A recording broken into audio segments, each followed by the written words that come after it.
Hi, I'm Brittany Pacheco. And I'm heartbroken.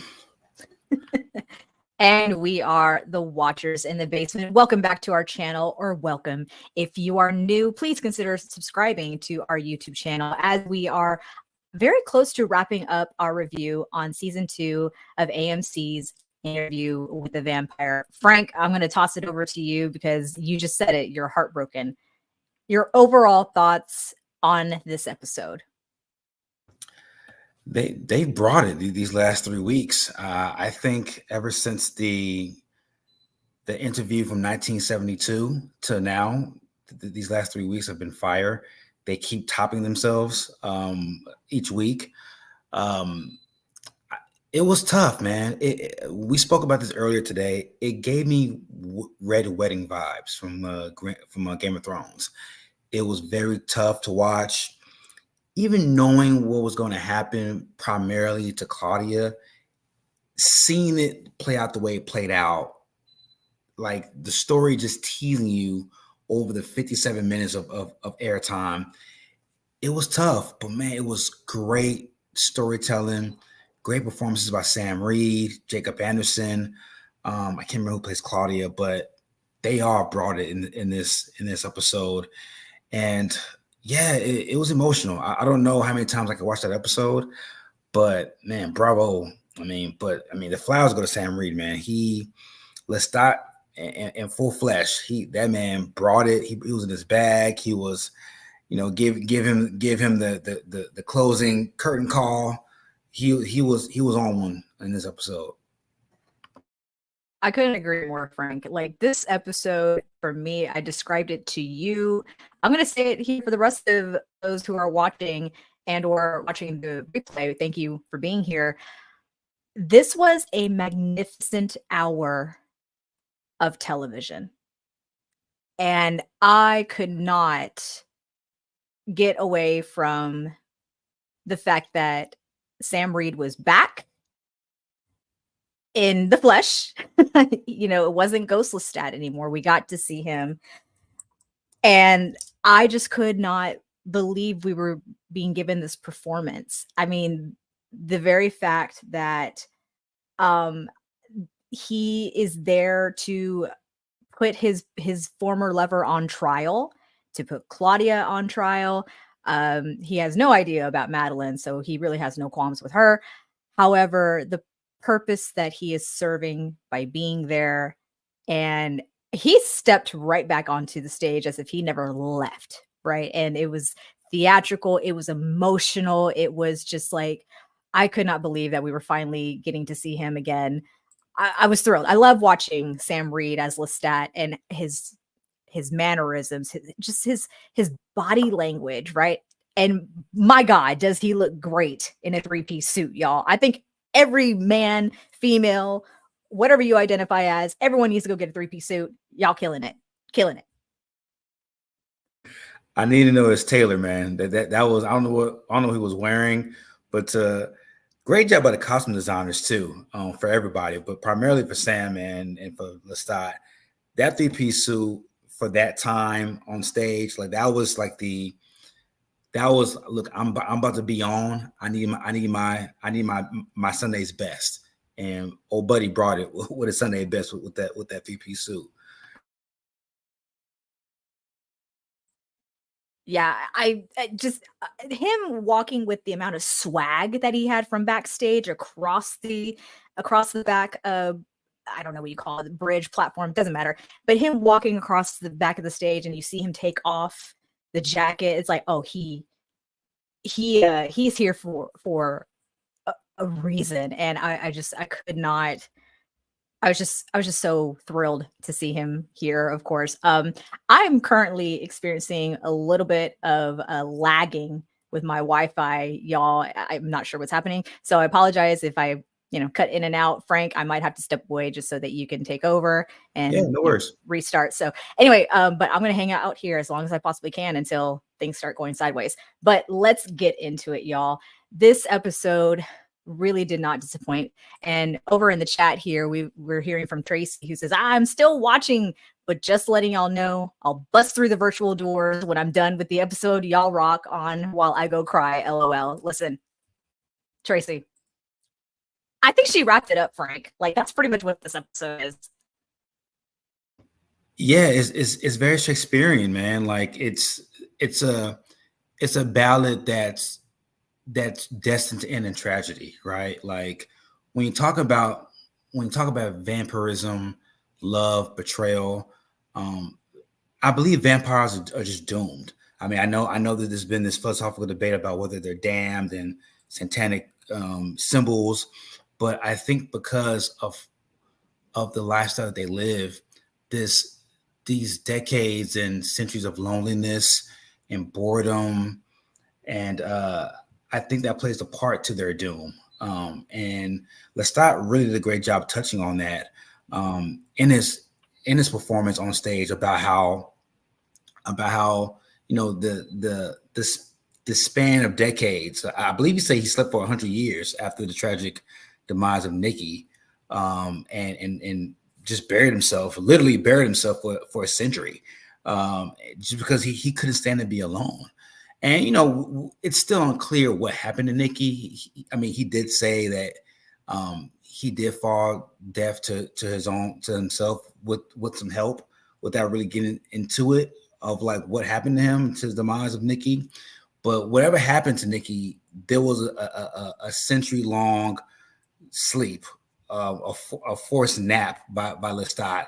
He made a joke of like when he first went to nap in, I believe 1808, Napoleon Bonaparte was still a thing. Yeah. And he wakes up in 1908, as Santiago referenced during this play. And it's like, dude, for one, how ancient do you have to be as a vampire to sleep for 100 years and not feed? Like he literally said he fed on his own ancient blood, and he felt the weeds grow around him for that century. And the show did a great job of, like, I guess, conveying what loneliness felt for a vampire when he touched that human in the audience. And he kind of like projected his loneliness, what it felt like to be lonely, to that human. And the guy just cried. He literally shuddered in his own tears. And look, man, I know we're gonna get into it, but Lestat's a performer, man. He's a performer. Like, he is made for the stage, whether it's an actual stage or not. He is made to be put on. And I think the mark of a great character is when the masses, you, I, just people in general, are debating about their every move. And I think it's safe to say, like, my brother watched it, a bunch of my friends watched it. We're going back and going back and forth debating about whether or not, if he was even like, if he meant any of that shit, or it was just the path of a narcissist getting the stage and knowing that no matter what I do, I'm going to be put on, I'm going to perform, I'm going to have people look at me and me put on this performance for the masses, for the ages, for when people leave this stage, leave this theater that night, that is going to be talked about for years on end. So Lestat de Leocourt is he's a thespian, whether he is on stage or not, and this performance kind of just signifies that. Yes, everything you said. Yes, I mean, I don't know how else to express my affection and love of Lestat's performance, particularly in this episode. I've said it once, I'll say it 100 times about Sam Reid.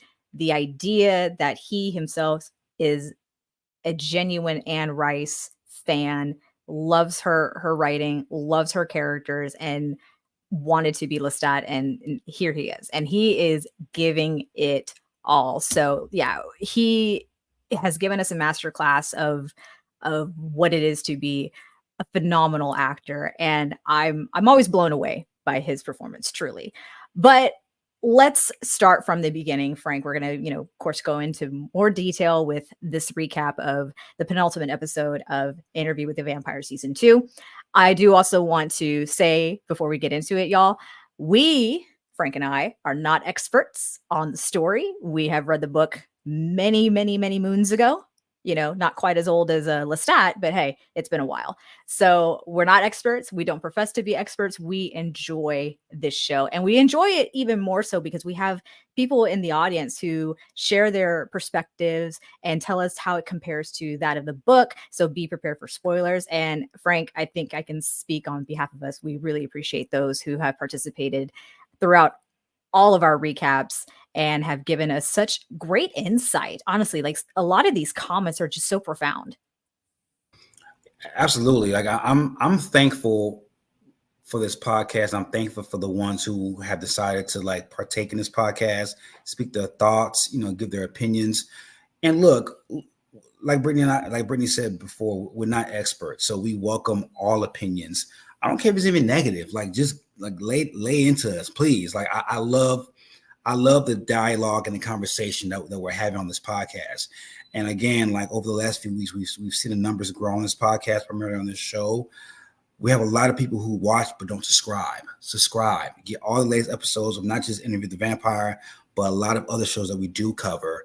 And like I said, man, like the podcast, man, and leave comments, please. We need it.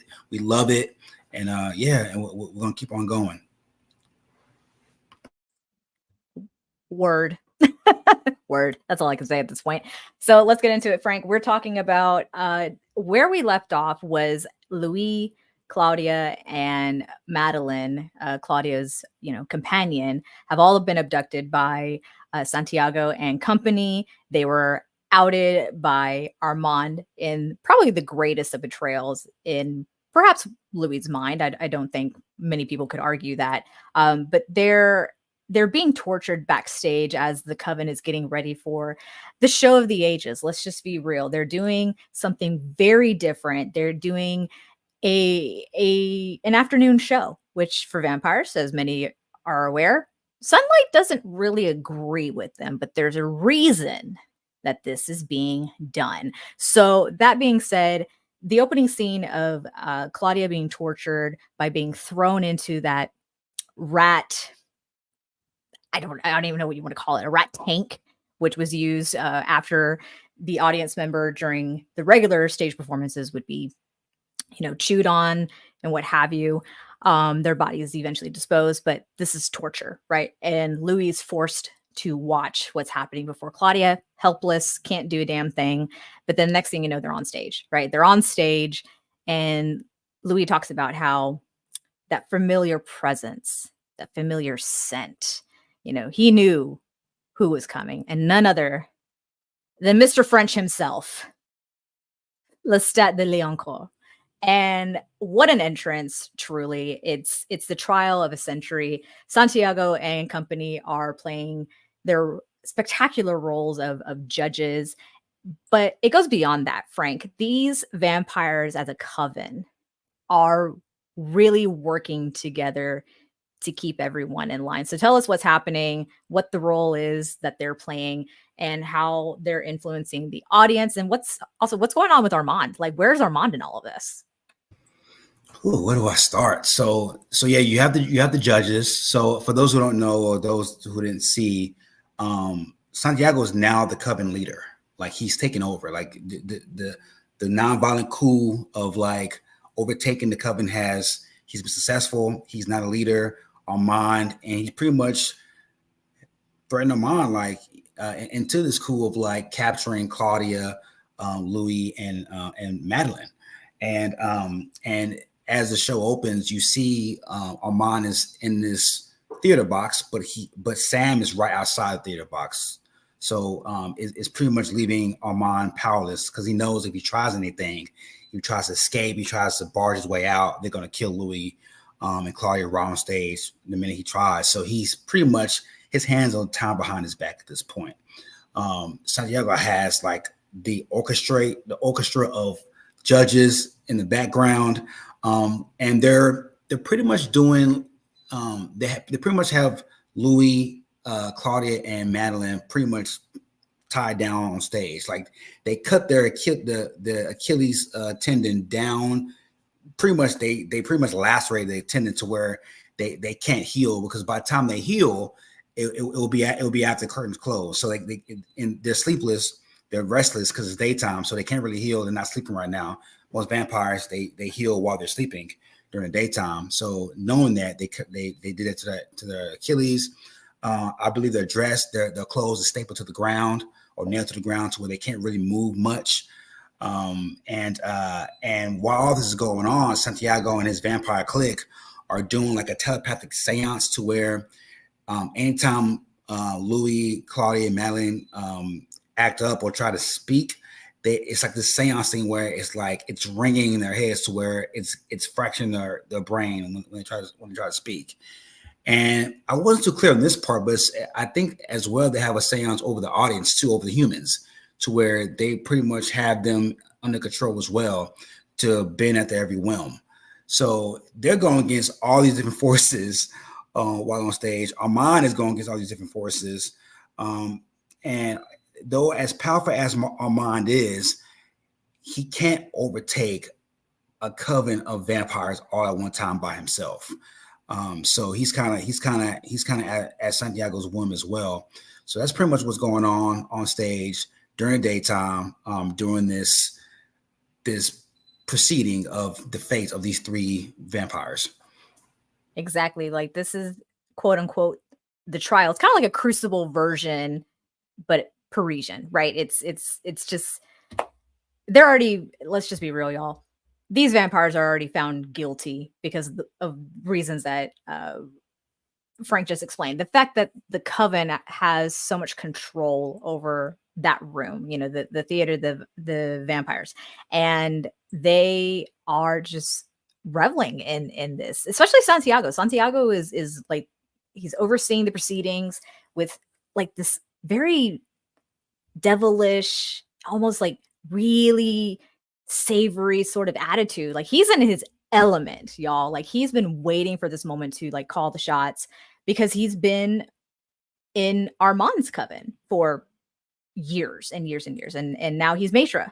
So everything is scripted when it's this quote trial. Everything really, of course, except for Louis, Claudia, and Madeline, and also that of Lestat, but we will get there momentarily. Bear with us. So there's basically the three vampires are put on trial for attempted murder. Madeline, not so much, but Claudia and Louis, of course, for the attempted murder of the one and only Lestat de Leoncourt. There are two pieces of evidence that really have kind of damned Claudia and Louis for the most part, and that's of Claudia's journals. Like it's on display. She's got many journals. And I didn't realize that Santiago, when he had invaded their apartment that one night, that he had taken so many of those journals. I thought he just took the one, right? The one that he had seen previously in this season. And they're on display. And of course, the testimony of Lestat is very troubling, of course, because when he returns on the stage, right, we talked about this, he's in his element. Like it's as if he never left, right? He belongs on stage. He was born to perform. Like that's just who he is.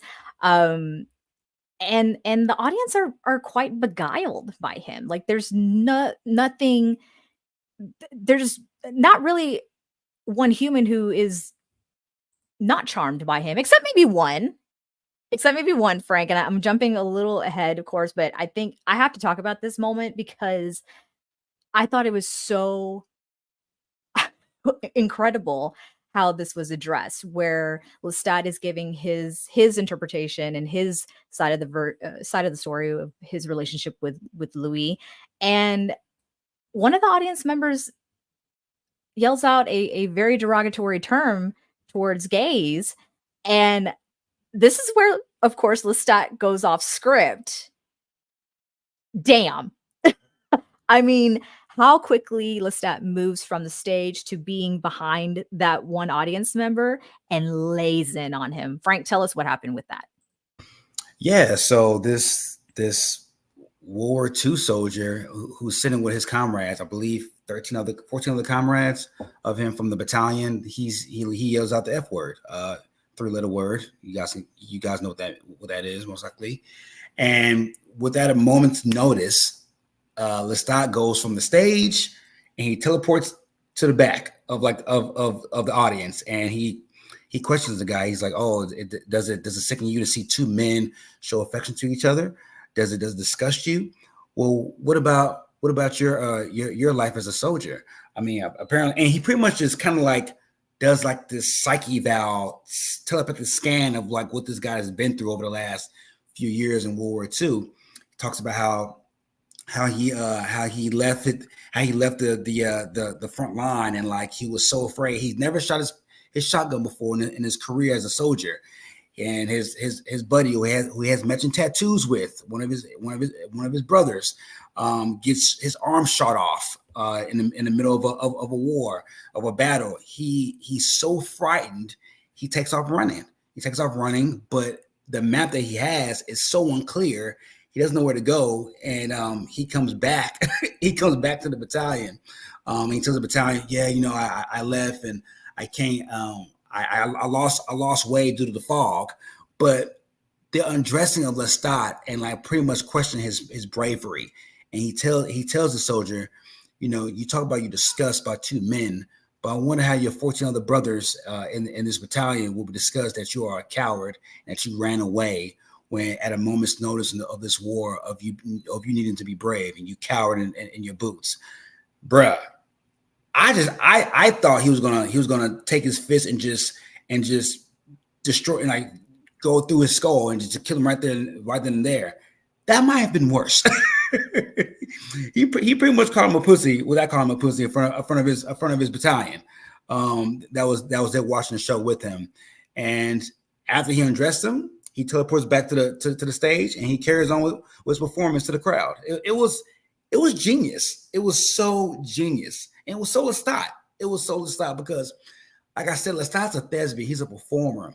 And anytime you try to upstage him or embarrass him, he's going to destroy you either literally or fictively. And he did the latter, and he did it with such presence and glare. This was one of those moments where I wasn't expecting for this turn of event. I mean, you're always, when you go to the theater or go to a concert or that kind of thing, you do kind of anticipate hecklers of some kind, right? Or someone who is just not enjoying the performance at hand. And the call out, especially for the derogatory term that was used, and as you said, the undressing of that soldier by Lestat was incredible. Like, he did not skip a beat because he was able to come back to the moment that where he left off on the stage in telling his tale of, I'm going to say it's a warp love story between him and Louis, right? This is his interpretation. He's trying to win the audience, the jury to believe his story and find these three vampires guilty. But that moment right there, it's like, okay, well, this is like, we're kind of going off theme, not off theme, but like off storyline. And it's just like, oh, no. This is good. Like, I'm okay with this. This is brilliant. Absolutely brilliant. Which makes me wonder too, like, I thought that Santiago and the Vampire Clinic had pretty much total control of like thought process and like everything of the humans in the audience. That outburst kind of tells me that they didn't have as much control as we led on to believe. Yeah, I think that control really came later in the proceedings when it really needed to be. I think in this moment, this was just like, hey, we're here to tell this incredible story, and that just kind of threw a wrench in the story. And Lestat handled it. I mean, we know he can handle his own, right? M Moves in the chat here says he probably went and finished himself off after that dragging by Lestat. Listen, you're probably 100% right. I mean, he has a history of it. I mean, Louis' brother, yeah, possibly Nikki. I mean, he has a history of people offering themselves after dealing with Lestat and one way or the other. Mm-hmm. And just because you brought Nikki up again, and I meant to bring this up earlier, Nikki wasn't the person that we saw Armand off when he first met Lestat in the streets out in the open? That's what I thought too. But then he said that Nikki was part of the coven, and I don't think humans are allowed to be part of the coven. Okay, I don't know. I'm gonna have to backtrack. Yeah. There's so much that has gone on, especially in this episode alone. So it's like hard to kind of keep track of things. If y'all in the chat out there, even post live stream, if y'all have any sort of information to give us about Nikki, who Nikki was Nikki someone that we did see earlier in this season, please let us know, because I feel like we're missing a step, but it's fine. Like it's fine if Nikki is just meant to drive Lestat to this whole great depression and how lonely a vampire may feel. I think it did its job. However, let us know if we've missed something about Nikki and if we've seen Nikki before. But let's get back to the proceedings, right?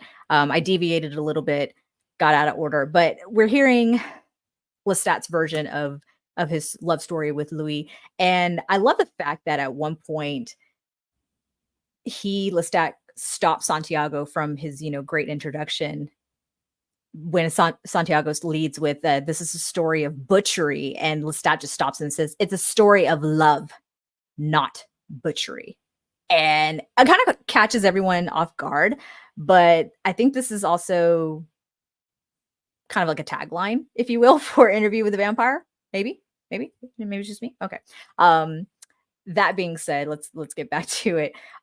While Lestat is giving his story, we're seeing some great animation behind the actors right on the stage, and I absolutely love that. Like, listen, I work professionally as a graphic designer. I'm not an animator, I'm not an artist, but I will tell you how much I appreciated seeing like the visual aspect as Lestat's giving his story. And I will say, and Frank, back me up here, this actual episode would be great to the non-watcher of Interview with the Vampire to kind of get a brief summary and recap of what has gone on leading back all the way to season 1, because we're starting back with Lestat's story when he first met Louis in 1908 in New Orleans. What would you say to that about kind of getting that recap? As far as book readers go? Not for book readers, but for the like if someone who has not watched Interview with a Vampire ever before, they don't know the storyline. If they started with this episode, they'll be like, "Oh, okay, I get it now." Like it's a recap. Do you think that would fit or no?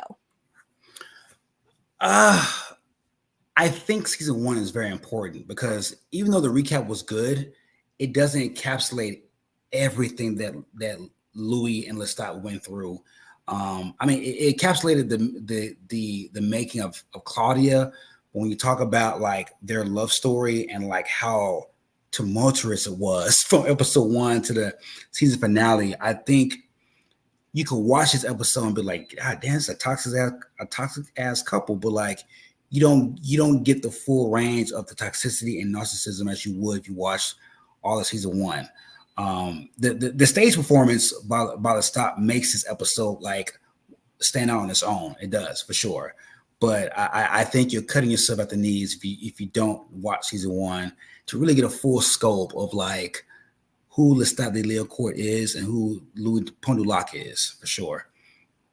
Okay, that's fair enough. And maybe I'm going to have to retract something that everything I just said, because while you are getting an interpretation of the love story, it's actually more of a not perverted. I'm not saying perverted like perverted. I'm saying it's how Lestat is tainting the actual events of what has happened during season 1, right? And for many of us, or all of us, we're getting the story as told to us through like Claudia's journals and through Louis's interviews with Daniel. But now we're seeing things through, like, as I said, like a perverted version from Lestat. It was Louis who pursued Lestat. It was Louis who seduced him, who all this. It was Louis. In other words, it was never Lestat. It was always Louis. And you're seeing these outbursts play out on stage by Louis, by Claudia, and then you're seeing the repercussions of them speaking out. Yeah, and I think for sure a big part of it too is the suicide of his brother. Like the dinner scene in season 1 of like Lestat going off on the family, primarily Louis' brother, to the very next day of after Louis' sister's wedding, his brother killing himself. That's what drove Louis mad, and that's what drove Louis to.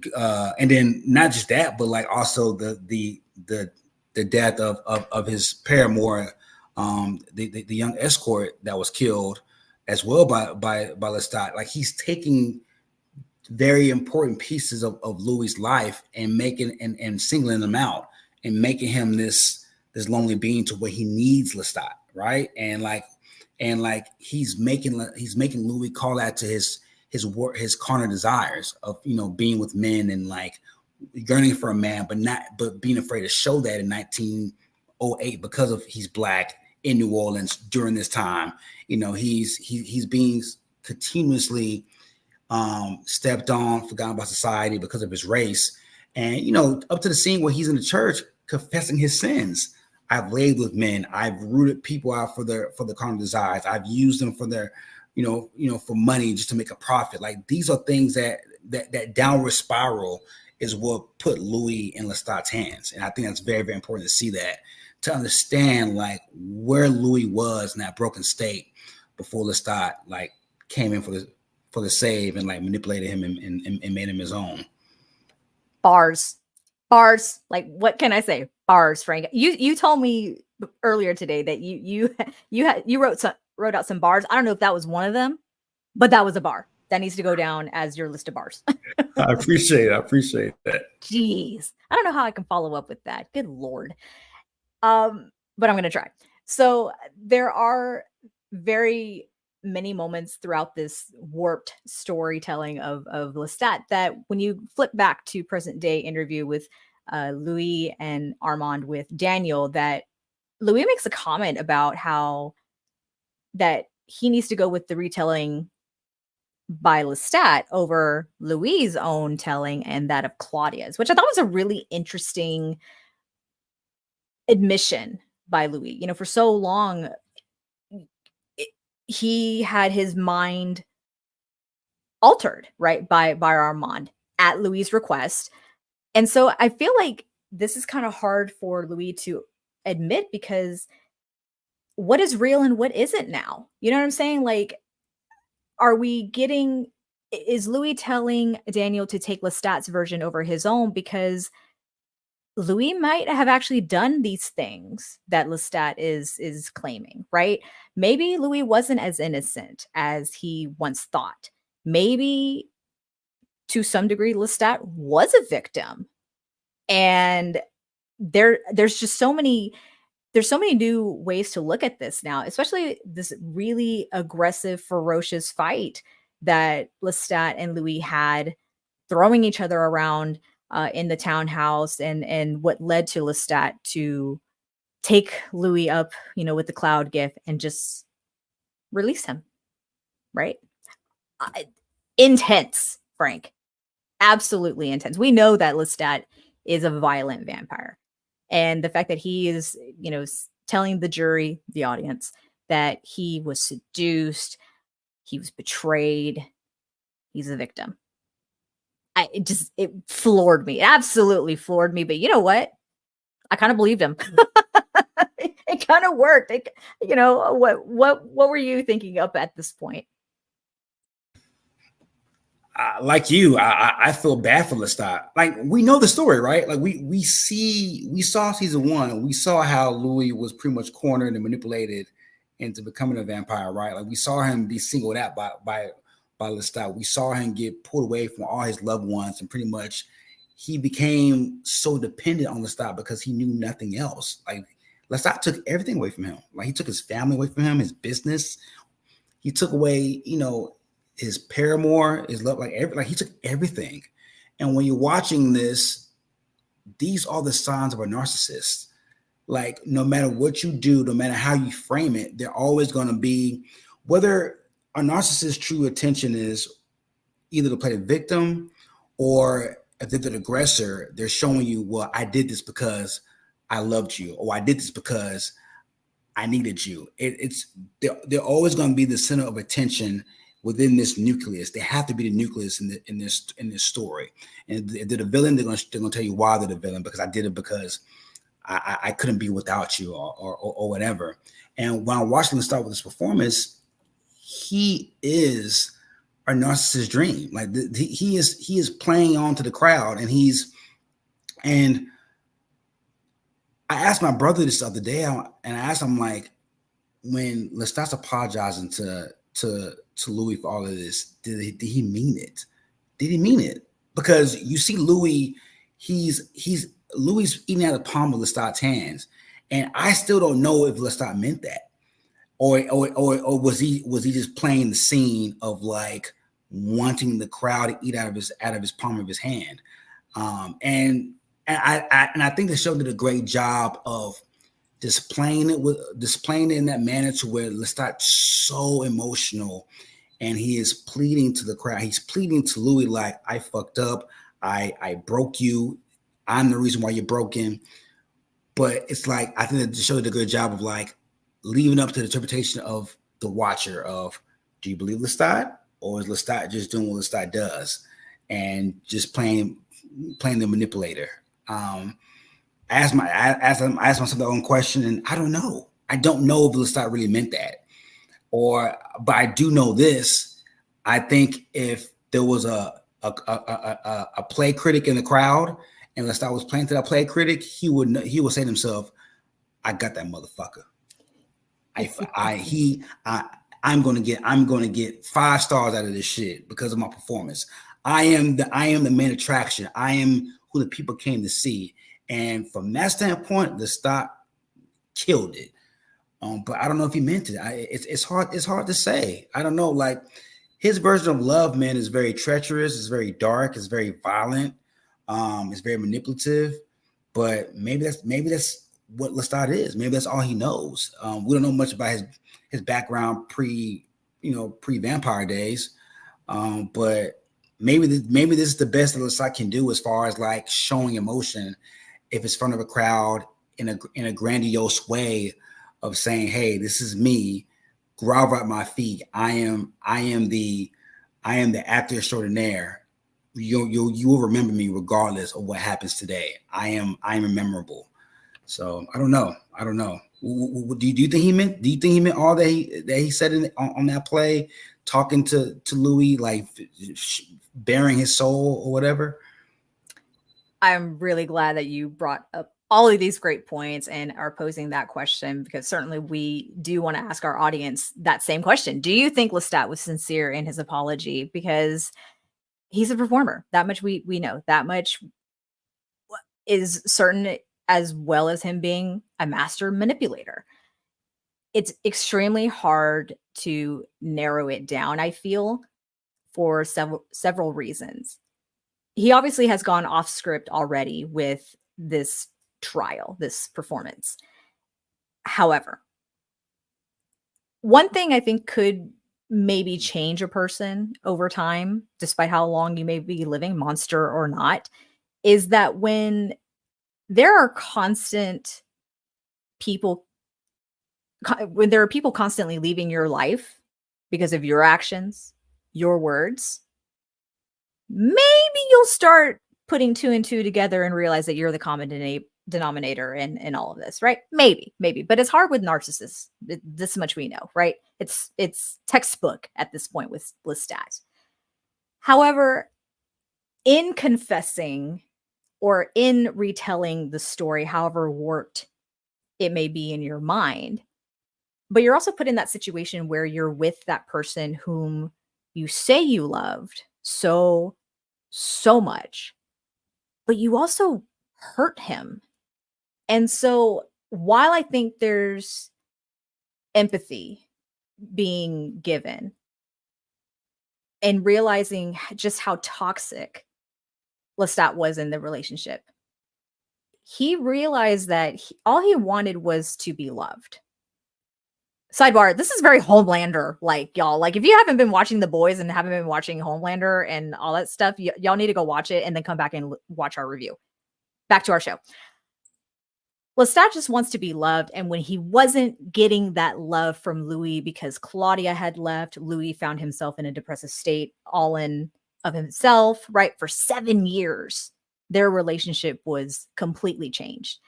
And Lestat needs that constant affection, that constant like reassurance. And when he said, I couldn't force him to love me, so I broke him. I think at that moment, that's that self-awareness, of course, coming through and realizing that I'm the fuck up, and seeing Louis again hurt on stage because Lestat had been contacted by the coven. He crossed the water. He crossed the what do they call it? Cross the pond. From New Orleans, where they left him for dead, and comes to trial because he wants his revenge, and then he realizes, wow, like this man that I love is hurt, and I'm the one causing it still. I'm sure at some point there has to be some sort of awakening, right? Because love should not be violent. Love should not be forced. Love should be given 110% on both parties. And when it isn't anymore, that's when you got to step away, right? And the violent acts that have been committed on both parts. I'm not saying Lestat's 100%, the instigator in all of this, right? Louis has had his moments according to, Lestat's recollections, right? By the way, Jacob Anderson's performance in that scene where he's throwing around Lestat in their townhouse and him telling Lestat what he was going to do after he was done with him, that he was going to, take his hand, wrap it around his scrawny neck and squeeze him until the life, was gone from him. And then he was going to laugh. Like when he said that word laugh and just how crazy and maniacal he looked, I was blown away. Absolutely blown away. So I say all this to go back to your initial question. Was Lestat sincere in this apology? And I want to say yes. It's almost still hard to believe because he's on the stage. But I think his love for Louis is real, no matter how crazy it is, how violent it is. He does love Louis. And Claudia saw it. Claudia saw just how quickly Louis was falling right back into Lestat's hands, and it's concerning. Over here in the chat, Frank, we got M Moves who agrees. He meant it with a little angel, halo angel emoji. M Moves is so pro Lestat though. She's made comments in the past about how much she hates Armand. So I take that with a grain of salt. She's so pro Lestat, it's not even funny.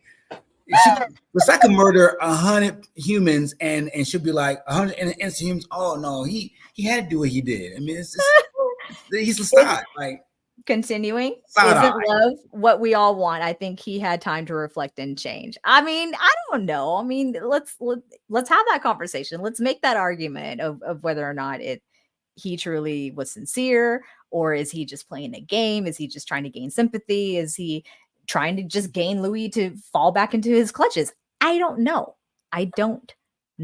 But it did come off very sincere. And let me tell you once again, Sam Reid is a gift.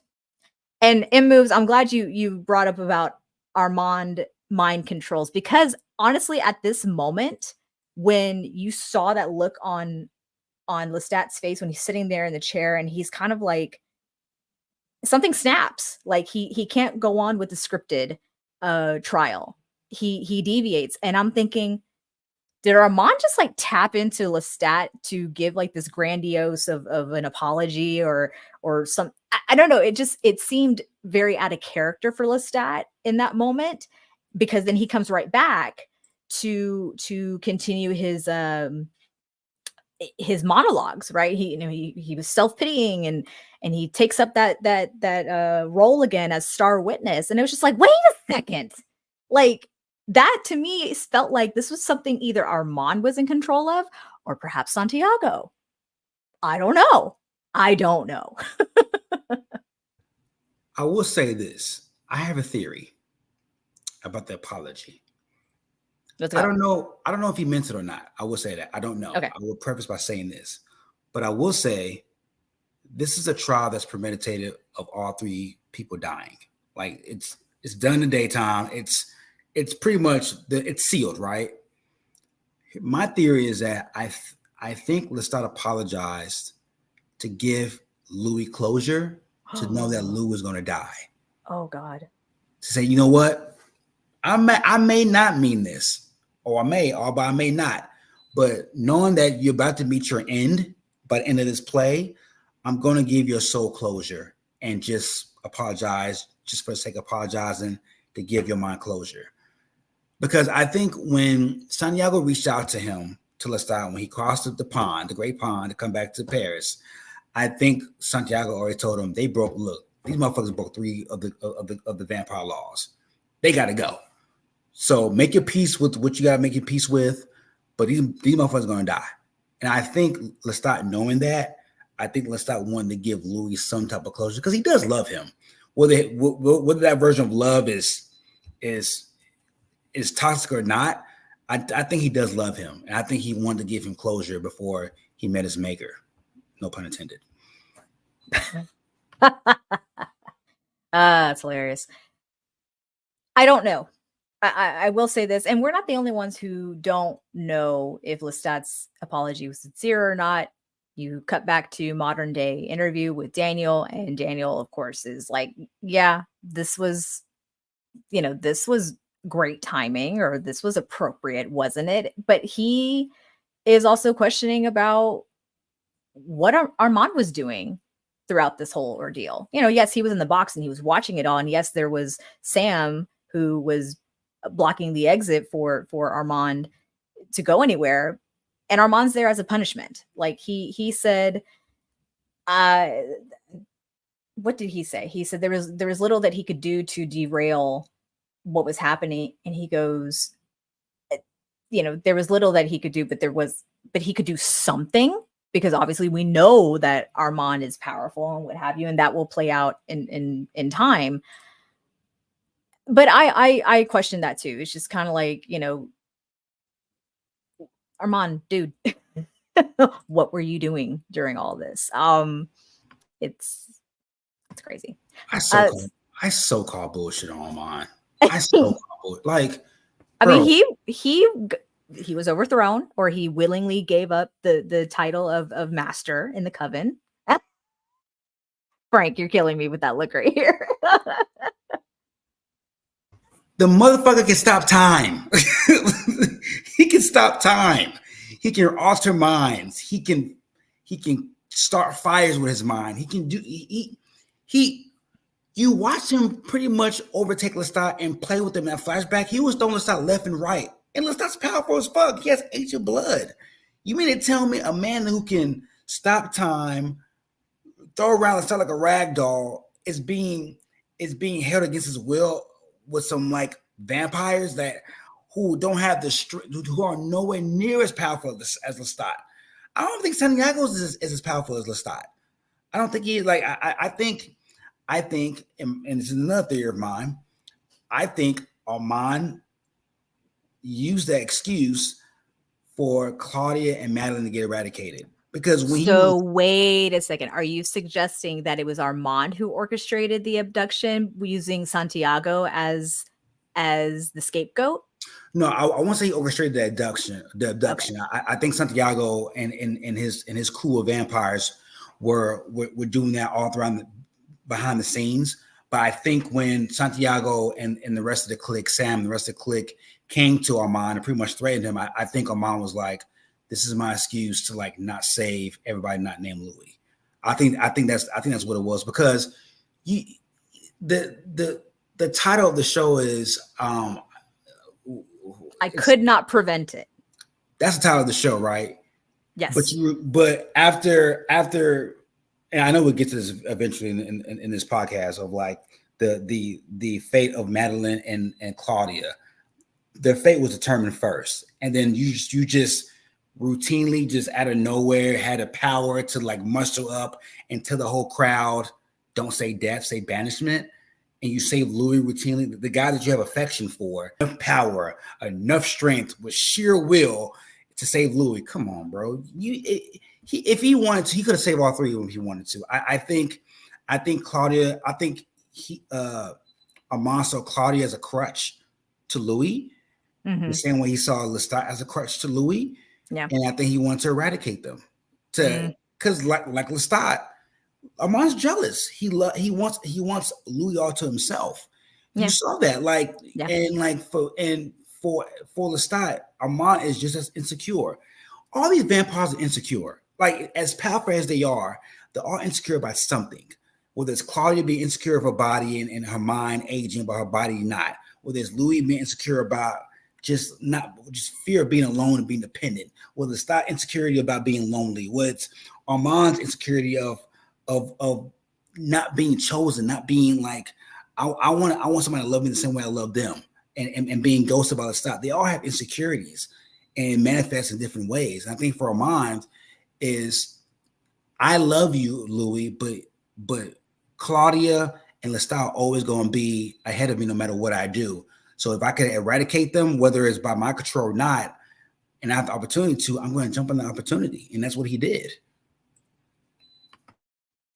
So I love doing these pods with you, Frank. Like, it's just, you get so passionate about something and you just let the people know. I love it. Absolutely love it. Now, first of all, I'm not an Armand stand. Like, I'm just not, looking here in the comments. Welcome back, Tracy. Thank you so much for coming back. She says, I'm back and they broke me. Yeah, I can see that. Welcoming Amber in the chat. She says, if Armand wasn't willing to be there, he simply wouldn't be there, even if he just wanted to see how it played out. And so I will say to this, though, the Coven did have Armand kind of by the balls because of the fact that they did have Louis on trial. Now, it would be a really sickening idea if Armand orchestrated this whole thing and used Santiago as a scapegoat, for the abduction, because he did want to get rid of like anyone and everyone affiliated with Louis, just so he could have Louis to himself only. It's pretty fucking bad. So I don't know. I mean, I'm just here for their great story. If they can make it make sense and they can tell it in such a way that it's captivating and it makes you kind of believe it, then sure, cool. Like, I'm all for that. Just tell me a good story. That's all it is. Getting close to wrapping up this the events of the proceedings. By the time we're getting Lestat to finish his tale, Santiago asks the audience, "Hey, it's time for the verdicts.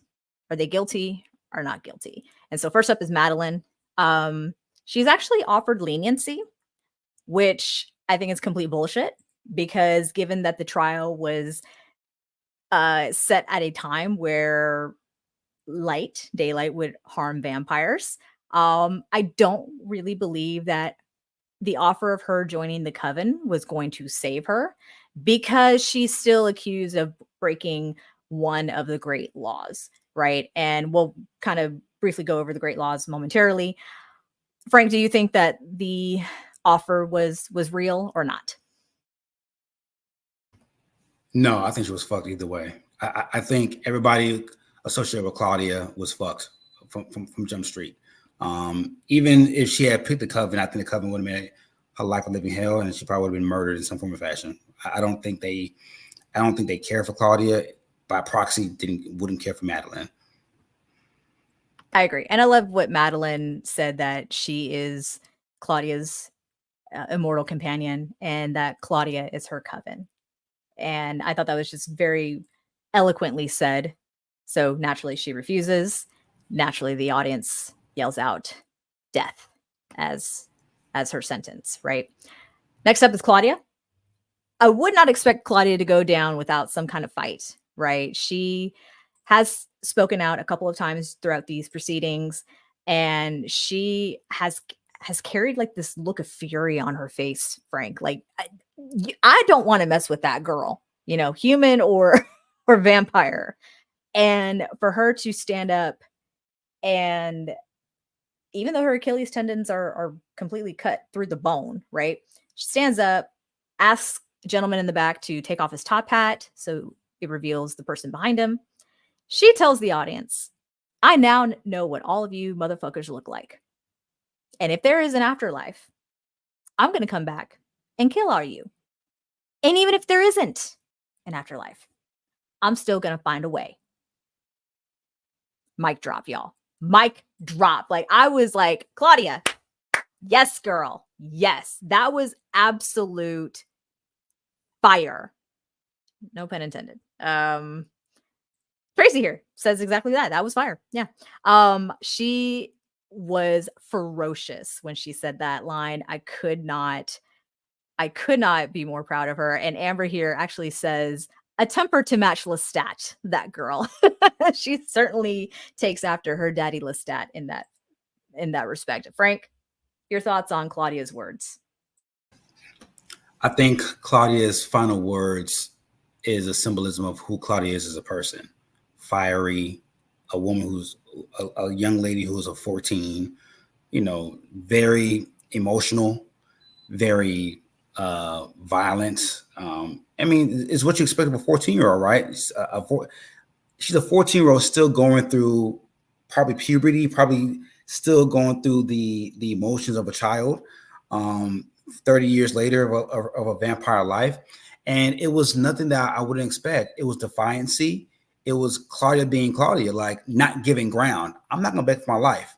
I'm not going to give Santiago or that coven the benefit to see that. I'm going to go down with a fire, and I'm going to let you motherfuckers know, like, if some formal way, some miracle happens to where I get out of this, I am killing all you motherfuckers.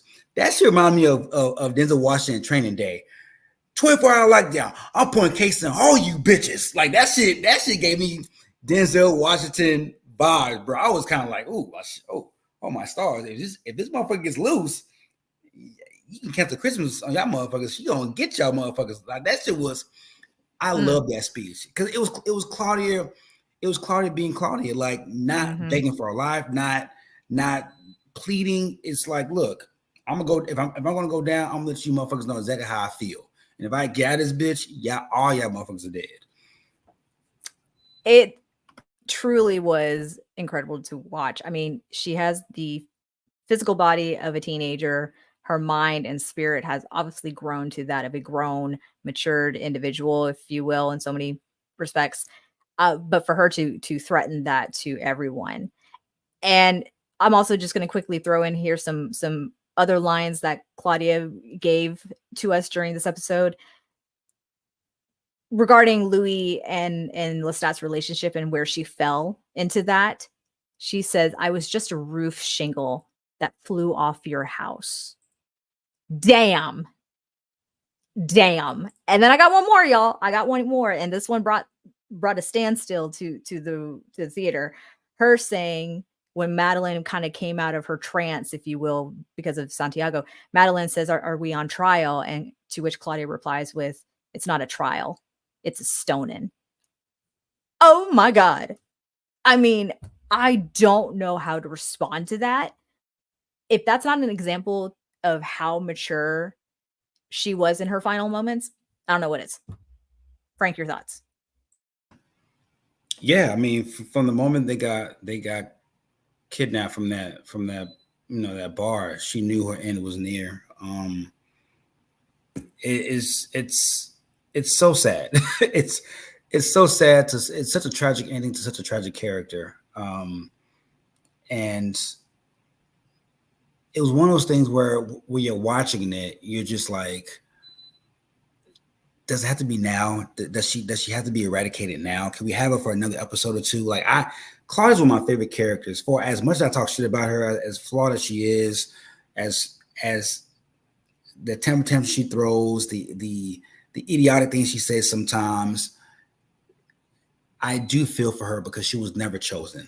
And the single solitary second when she has happiness of Madeline being turned and hoping that she has this lifelong happiness, it gets taken away from her. And that's just the ballad of Claudia. Is like she was destined. And I think it's why the great laws are made, is that you can't, is why you shouldn't turn children into vampires, because I think Lestat said it best, like she's a cripple, like mentally she's a cripple. She's going to be her mind's going to grow and she's going to be looked on as this child, and it's a prison.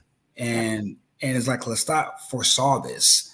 And while Lou was pleading to Lestat to make her, Lestat knew, like, if I make her, it will be your biggest regret. Yep. And it's sad that Lestat was tragically right, and it's a shame. It's a tragic end to such a great character. Absolutely. And I just want to point out some of the chat here that Tracy said she had to listen twice to I guess Claudia's last words, really. And I said, say it louder for people in the back of the theater to hear. My goodness. The fact that in the book, Claudia is actually even much younger than she is in the show, 5 years old when she was turned. Hearing that out of the mouth of a 5-year-old has to be on another fucking level. Crazy. Absolutely crazy. We're about to get towards the end, y'all. Thank you so much for being here. Thank you so much for sharing your thoughts here in the chat. We love having y'all here to bounce ideas and topics off of. I do want to say, when we get to that of Louis, and he appears to be even more broken than he has been throughout this whole episode, because he's had to relive his life with Lestat, right? He pretty much knows his fate, right? But then the audience does something surprising. They're kind of stopped dead in their track, no pun intended, by saying the word death. Instead, they're saying banishment, which catches like everyone by surprise, right? Especially Santiago, who's trying to make this play, the scripted play, go as he wants. The word banishment being yelled out is by Armand. He has taken control of the room. He claims his remaining energy was used to spare his lover by having the audience yell out banishment. Last bit of atonement, maybe. Definitely does not sit well with Santiago, because that's going off the rails. That's not going how he wants. And he, in a very theatrical way, says, "To Belgium." And so you see Louis being taken away, right? We all know better. We're not dumb. Louis is going to instead be sent downstairs, put in a coffin filled with rocks, and locked away in the morgue, never to be heard from again, presumably. Frank, what were your thoughts on that? When I saw that, I was like, Santiago, you're a fucking idiot, bro. You're stupid. You're a fucktard. Like, this man, not a fucktard. Yeah, like in episode 4, there's a scene where Armand, Santiago, the Coven, they're all out at a bar or bistro, something, and Santiago pisses off Louis, and Louis just overpowers Santiago and whoops his ass at the dinner table or at the bistro or wherever they're at. He shows you how powerful he has become since being under Armand. You think being in a coffin with rocks is going to hold this motherfucker? He's angry. He's angry. There's anguish. There's frustration. There's torment, and there's no type of, like, he has motivation now to kill all you motherfuckers, which I did to him. And to put in perspective, Louis in rocks in a coffin. He hears the screams of Claudia. He can't get to her. Yeah. He hears it. Like he hears the screams of Madeline and Claudia. And you don't think that's gonna fuel him? Like, you should have killed him. like you should have killed him right then and there. Like, give him that shot of to overpower and get out of that coffin, which from the makings of the trailer, he's going to do that. It was idiotic. It's and you see it again with villains of how they underestimate the protagonist. And if you want to see Louis as a protagonist, whatever, but in this stage, in this scene, he is a protagonist who's been tortured for the better part of an afternoon during this play. You bring his past love up, you kill his daughter. Yep. And you think that you're gonna get away with this by keeping him alive? I thought that was so idiotic, and I thought that was speaking to Santiago's hubris more than anything. Oh yeah. Yes, absolutely. I mean, it's one of two things. I mean, I don't know if if Louis is going to be able to get out on his own without assistance of some kind, right? Damn, if he possessed any of that ancient blood that he's received from Armand, right? And he's just able to overpower being in a rock filled coffin and being able to bust out of like a metal door. That's going to be impressive as hell. I'm pretty sure he'll have some sort of assistance. And to finish off with the retelling of the story in Paris, right?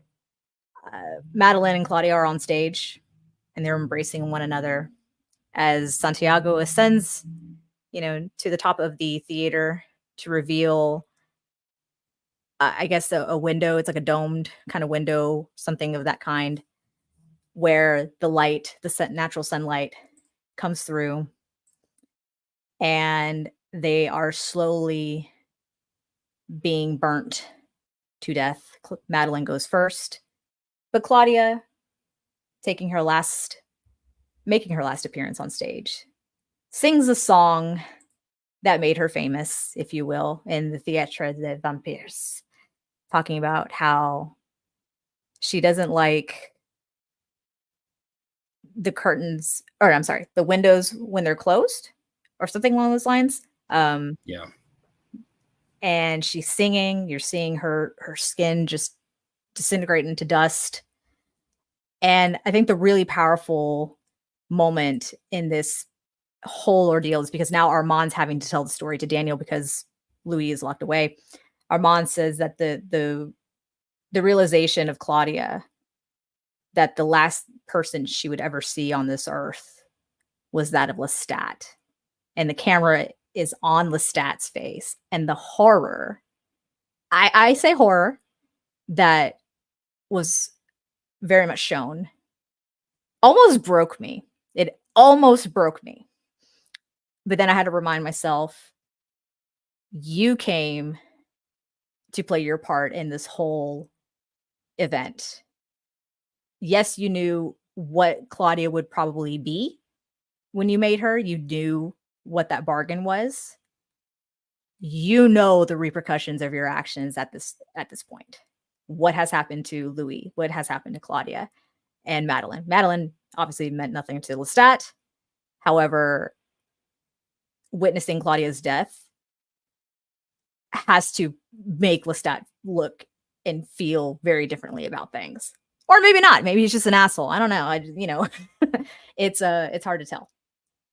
What were your thoughts on that scene when Claudia is looking upon Lestat for the very last time before she sings no more and is turned into dust? I think when Santiago in the coven called for Lestat to come testify, I think Lestat in his mind was like, I can't wait for vengeance. I think he mentioned it when at the beginning of the episode about vengeance, about, my attempted murder. But I think it's one of those things where when you want something so bad, as far as payback, and then when you see it play out in front of you, the level of guilt he felt. And I think more so because Louis loved Claudia so much, and he loves Louis. And I think the pain that he bestowed on Louis of like watching Claudia perish is what made him feel so guilty. Like this is the one being that probably loved, that Louis loved more than me, and I'm watching her perish in front of me. That, I think he felt guilt. He might not have said it, but in his eyes, I don't think that was acting. I think that was a high level of guilt. Damn, my presence caused all of this. Like, fuck. I mean, I knew it was gonna go down, but shit, now that I'm here and I'm seeing it play out, like, holy fuck, this is serious. She's really gone. And I think that was guilt for sure. You're muted, boo. You're muted. Boo. I want to believe it's guilt. I'm not entirely sure that it truly is guilt. I'm not sure. I'm going to pose that to the audience too, in that final moment of Lestat looking upon Claudia as she is turning into dust on the stage. do you think that Lestat felt guilt of any kind, knowing the part that he's played in all of this? Leave your comments in the live chat. If you're watching the replay, please leave your comments in the comment section down below. I am just blown away. Excuse me, blown away by this episode. And I think the last scene of this episode, as the camera is pulling away from the stage, the audience is exiting, and there's just a pile of dust with clothes, in the midst of it. And Santiago just picks up the dress and walks away. And the projection light kind of just gives you like this very eerie, very theatrical sort of atmosphere. And it is just a truly captivating moment. So it was a wonderful episode, Frank. I don't know what else to say. It's truly, as I said at the top of the show, it was a magnificent hour of television. And if there's anything that we've learned before, when Game of Thrones was actually really good, penultimate episodes always ended up being some of the best episodes in a season of a beloved series. And I think this rings very true for season 2 of Interview with the Vampire. What are your thoughts, Frank? I'm here for the bloodthirsty revenge Rambo 3 type of shit that's about to take on in episode 8. I'm so ready. You got a pissed off nigga vampire that's about to go in. I can't fucking wait. He better get all these motherfuckers, dog. He better get all these motherfuckers in episode 8. I can't fucking wait. You thought Jacob Anderson was in his bag in this episode? Shit. Man, wait till episode 8. Wait till episode 8. You better get all these motherfuckers. You took his vampire daughter away from this motherfucker? You took his vampire daughter? Nah. Okay. It's a wrap. On that note, I'm going over here in the live chat. Move says Claudia was his daughter, referring to Lestat. I don't think it was guilt. He was heartbroken. That's another way of looking at it. Potentially. Yes, I can get on board with that. Tracy here says maybe discuss that he even made her and it all came to that. But I thought, was the one that made the crowd mute, but he just watched as they sentenced Louis. Okay. Yeah. You're right. Tracy also says that Lestat is a love-struck bastard, but I think Armand is worse. And Moves agrees with that. Armand is far worse. I'm glad someone else sees it. So here we go, y'all, learning so much from one another. Frank, is he worse though? Lestat came back knowing what was going to happen to these 3 people. He knew his sheer presence coming back to Paris was going to be the end of all 3 of those people on stage. He knew it. He knew the minute he came back, he was signing a death warrant. That's fair. That's fair. Yeah, I think they're both really horrible. But for different reasons, of course. I don't know who truly outranks the other. I think Armand is a piece of shit for obviously like altering Louis' memory, even though it was at Louis' request. Lestat's a piece of shit for putting Louis through all the violent moments in their toxic relationship and whatnot. But yeah, it's hard. It's hard to really, for me at least, to say who truly is worse. They're both just terrible vampires, and yeah. I will say this though: when push came to shove, Armand saved Louis. Lestat didn't save Louis. Lestat sat there and watched Louis be sent to the coffin, and he knew damn well damn well what was going to happen to Louis once he got banished to Belgium. He knew what was going to go down. He knew it. Okay, he knew it. I can get behind that. Yes, Armand, I will agree, likes to make puppets, it seems. I'm not disagreeing with that. Armand also did allow for the kidnapping because he just stood there and didn't do a damn thing. But Armand, whether it was out of love or whether it was out of guilt, also did turn around to save Louis to some degree. But Lestat literally came here with the mission to destroy that of Louis and Claudia for the actions that they took upon him, and sat there and did nothing when push came to shove. So they're both pieces of shit, y'all. Whatever. It just is. I mean, call a spade. They're both pieces of shit. And Louis for that matter too, because he hasn't found that strength to break that cycle and whatnot, and all the horrible things that he also did to Claudia. Like, come on, like, I don't know. It's tough. It's truly tough. Now we'll say this: if I'm Louis's father and Louis brought these two lovers home at two different points of times and said, "Daddy, here's my boyfriend. What do you think?" I'm gonna hate both of them. I'm not gonna approve. I'm not gonna approve either one of them. They're both pieces of shit. like for sure. I'm not gonna approve any one of these motherfuckers.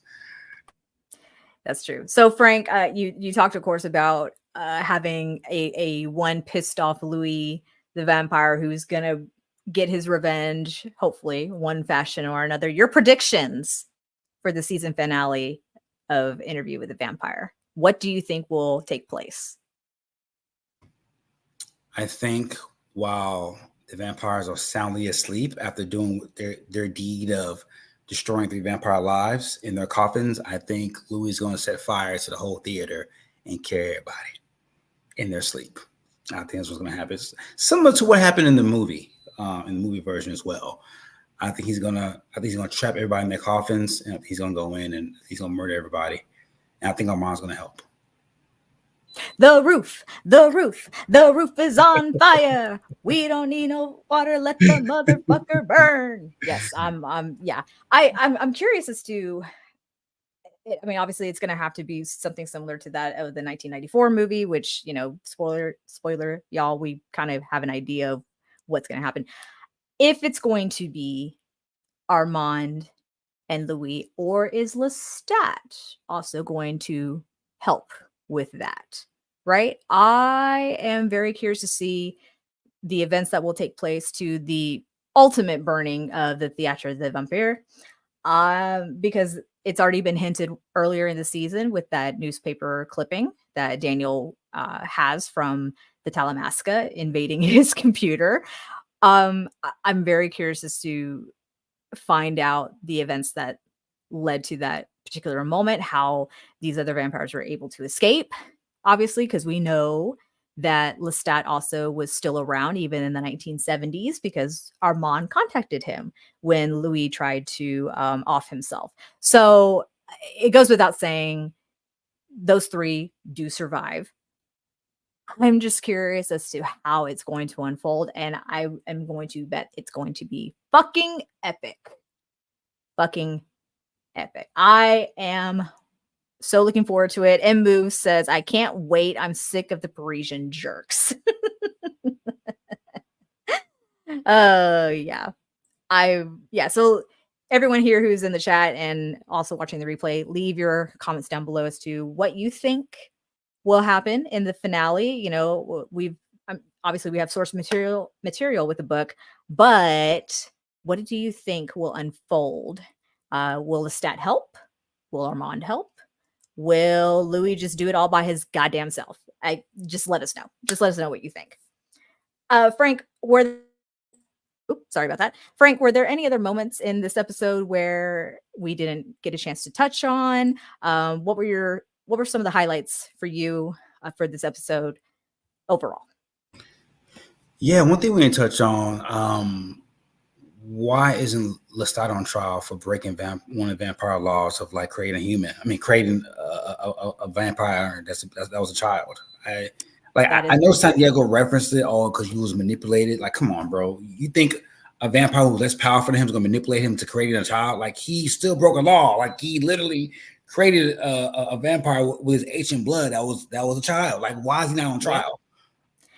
Exactly. And Frank, I'm so glad that you brought this up because we did say that we were going to talk a little bit about the great laws of the vampires. So I'm just going to briefly go over it here. The great laws, Law 1, each coven must have its leader, and only he might order the working of the dark trick upon a mortal, seeing that the methods and the rituals were properly observed. Now, I'm referencing a wiki for the Vampire Chronicles, y'all. This is not something that I crafted myself. There is a source material. I'll drop the link down in the chat for y'all to go check out yourselves. So, Frank, Law 1, each coven must have a leader. That's pretty much, what we get here. Law 2, the dark gifts must never be given to the crippled, the maimed, or to children, or to those who cannot, even with the dark powers, survive on their own. And this was something that Louis was, I believe, charged with, because he, he started the process of creating Claudia, and then Lestat finished it. But you're right, to that point. Why wasn't Lestat going to be put on trial? And even furthermore, when we get to the rest of the great laws, why aren't all these motherfuckers on trial? My God, like every single one of them. Law 3, never should an old vampire work his magic, lest the blood of the fledgling be too strong. For all our gifts increase naturally with age, and the old ones have too much strength to pass on. Injury, burning, these catastrophes, if they do not destroy the children of Satan, good Lord, will only increase his powers when he is healed. Satan guards the flock from the powers of old ones, for almost all, without exception, go mad. Didn't break that law with like overpowering Louis? I'd imagine so. I know that power gift. Yeah, exactly. Law 4, no vampire may ever destroy another vampire, Claudia and Louis, except that the coven master has the power of life and death over all his flock. That's pretty much just summarizing it right there. I can talk, y'all, promise. Law 5, this is the big one. No vampire shall ever reveal his true nature to a mortal, and let the mortal live. Furthermore, no vampire must ever reveal the history of vampires to a mortal, and let the mortal live. No vampire must commit to writing the history of the vampires or any true knowledge of vampires, lest such a history be found by mortals and believed. And a vampire's name must never be known to mortals, save from his tombstone, and never must any vampire reveal to mortals the location of his or any other vampire's lair, which is the big one that I have an issue with, because Lestat obviously made himself known to Louis. Granted, yes, he did make him into a vampire. All these motherfucking vampires in the theater of vampires have revealed their true nature to the audience, and they let them go free. Frank, your thoughts? Unless it's like the shades of gray of like them saying we're we're not real vampires, we're acting as vampires on this play. Like but even with that, like Lestat literally disappeared from the stage and showed up behind that soldier. Like, no human can do that. Like, that's not something that's possible for a human being to do. They're not twins. No one's got that sense of speed, right? And stealth. I don't understand how none of this is of anyone's concern amongst the coven, especially with Santiago, who now is the master of the coven. And he told the audience at the end, he goes, "We're monsters," right? So, I mean, you're saying you're a monster. You're not saying that you're a vampire, but like, that's basically the same fucking thing. So aren't you equally guilty of breaking Law 5? Yeah. They pretty much bend the rules, to their whim when it pleases them. Isn't that just life? Isn't that just life? The rules only apply to some, but not everyone, because that's just how things go. That's how we roll in this world. I'm going to turn to the audience and ask them their opinions about these great laws, and should the whole coven truly be put on trial because of the very fact they've revealed themselves to the mortal audience and let them go after witnessing the death of Claudia and Madeline, even though they were told that what they're about to witness was not real. Humans be stupid, okay? Jesus. Shit is wild. Absolutely wild. Frank, this episode, I think, was just amazing. Of course, I can't give it enough raving reviews. Wonderful to see Sam Reid back again as Lestat in the flesh. your overall, your final thoughts on this episode, Frank? 10 out of 10. I will be very disappointed if Sam Reed's not getting Golden Globe buzz next year. Him and Jacob Anderson both. If they're not getting Golden Globe buzz, SAG buzz, whatever award show that gives awards to TV shows, if they don't get no buzz, I'm gonna be highly disappointed. I agree. I wholeheartedly agree. I cannot wait to see what the finale holds for the lot of us. And we will be back next Monday. We'll be back on schedule, y'all. We had to make slight schedule change, but we do appreciate everyone who's taken the time to watch this live stream as well as the replay. Leave us your comments down below. And if you haven't done so already, be sure to subscribe, like this video, as well as hit that notification bell. That way, you know, the next time we will go live. Once again, we will be back with the finale review of Interview with the Vampire next Monday in the evening. In the meantime, check out our other pods. We're currently reviewing The Boys Season 4 and House of the Dragon Season 2.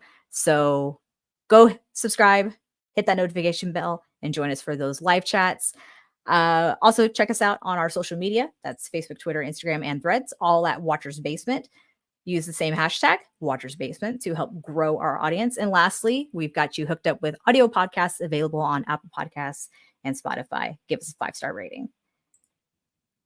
Frank, there are no other words. I wish I was as poetic as Claudia and as theatrical as Lestat, but alas, I am not.